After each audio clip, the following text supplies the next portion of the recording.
Book 1, Chapters 20 through 22 of the Antiquities of the Jews, Volume 1. The Antiquities of the Jews, Volume 1, by Flavius Josephus.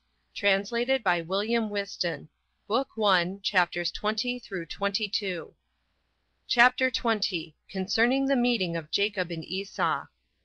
Now as Jacob was proceeding on his journey to the land of Canaan, angels appeared to him, and suggested to him good hope of his future condition; and that place he named the camp of God.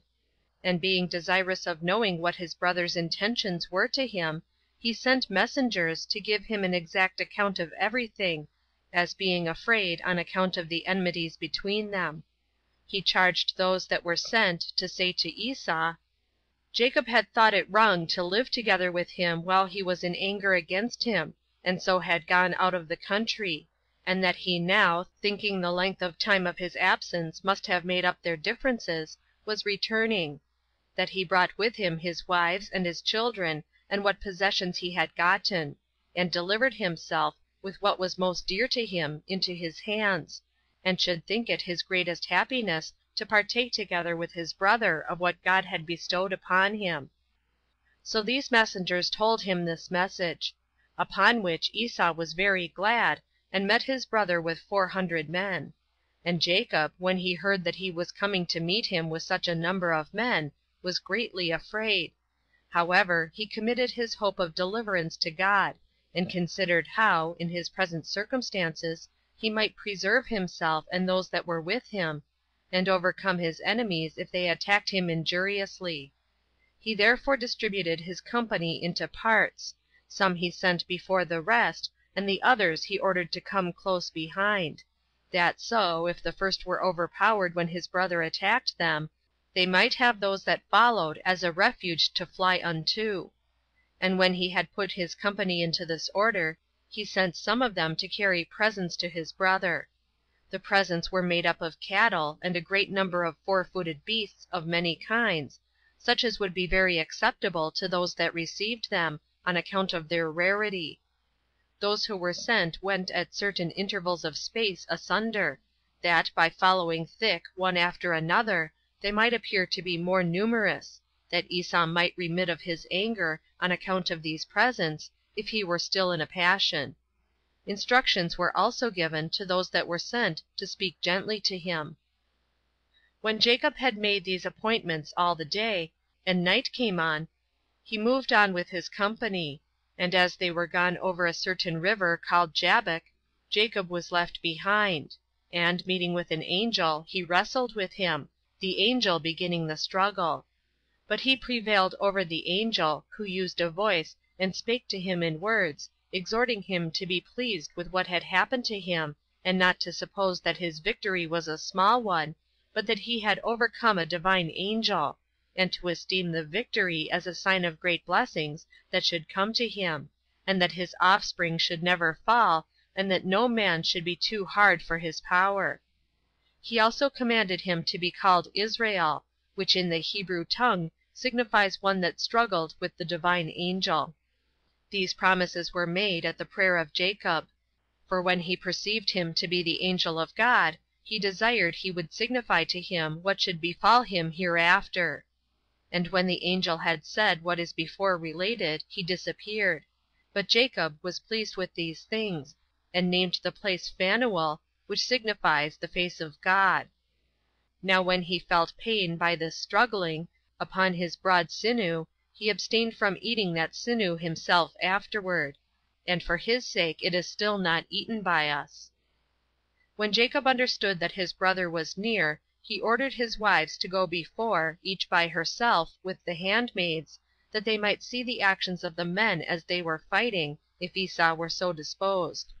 He then went up to his brother Esau, and bowed down to him, who had no evil design upon him, but saluted him, and asked him about the company of the children and of the women, and desired, when he had understood all he wanted to know about them, that he would go along with them to their father. But Jacob pretending that the cattle were weary, Esau returned to Seir, for there was his place of habitation, he having named the place Roughness, from his own hairy roughness. Chapter 21. concerning the violation of Dinah's chastity. Hereupon Jacob came to the place till this day called Tents, Succoth; from whence he went to Shechem, which is a city of the Canaanites. Now as the Shechemites were keeping a festival, Dinah, who was the only daughter of Jacob, went into the city to see the finery of the women of that country.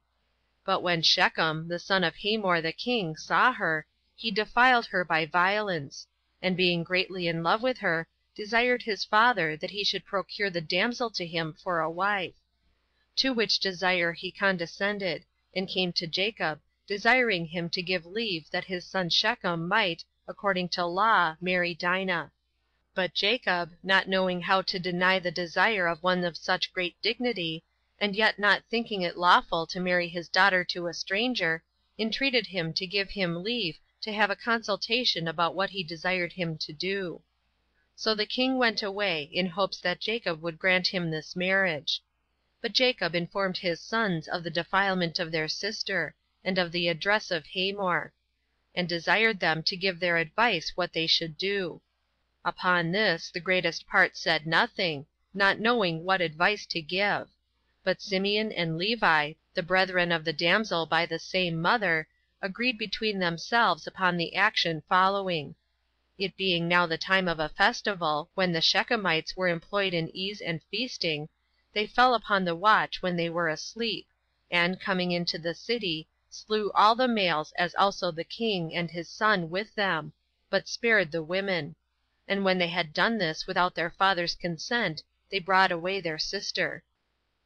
Now while Jacob was astonished at the greatness of this act, and was severely blaming his sons for it, God stood by him, and bid him be of good courage; but to purify his tents, and to offer those sacrifices which he vowed to offer when he went first into Mesopotamia, and saw his vision. As he was therefore purifying his followers, he lighted upon the gods of Laban, for he did not before know they were stolen by Rachel, and he hid them in the earth, under an oak, in Shechem. And departing thence, he offered sacrifice at Bethel, the place where he saw his dream when he went first into Mesopotamia. And when he was gone thence, and was come over against Ephrata, he there buried Rachel, who died in childbed. She was the only one of Jacob's kindred that had not the honor of burial at Hebron. And when he had mourned for her a great while, he called the son that was born of her Benjamin, because of the sorrow the mother had with him. These are all the children of Jacob, 12 males and 1 female. Of them 8 were legitimate, that is, 6 of Leah and 2 of Rachel, and 4 were of the handmaids, 2 of each; all whose names have been set down already. CHAPTER 22. How Isaac died, and was buried in Hebron. From thence Jacob came to Hebron, a city situate among the Canaanites, and there it was that Isaac lived; and so they lived together for a little while; for as to Rebekah, Jacob did not find her alive. Isaac also died not long after the coming of his son, and was buried by his sons, with his wife, in Hebron, where they had a monument belonging to them from their forefathers. Now Isaac was a man who was beloved of God, and was vouchsafed great instances of providence by God, after Abraham his father, and lived to be exceeding old; for when he had lived virtuously 185 years, he then died. End of Book 1, chapters 20 through 22. End of Book 1.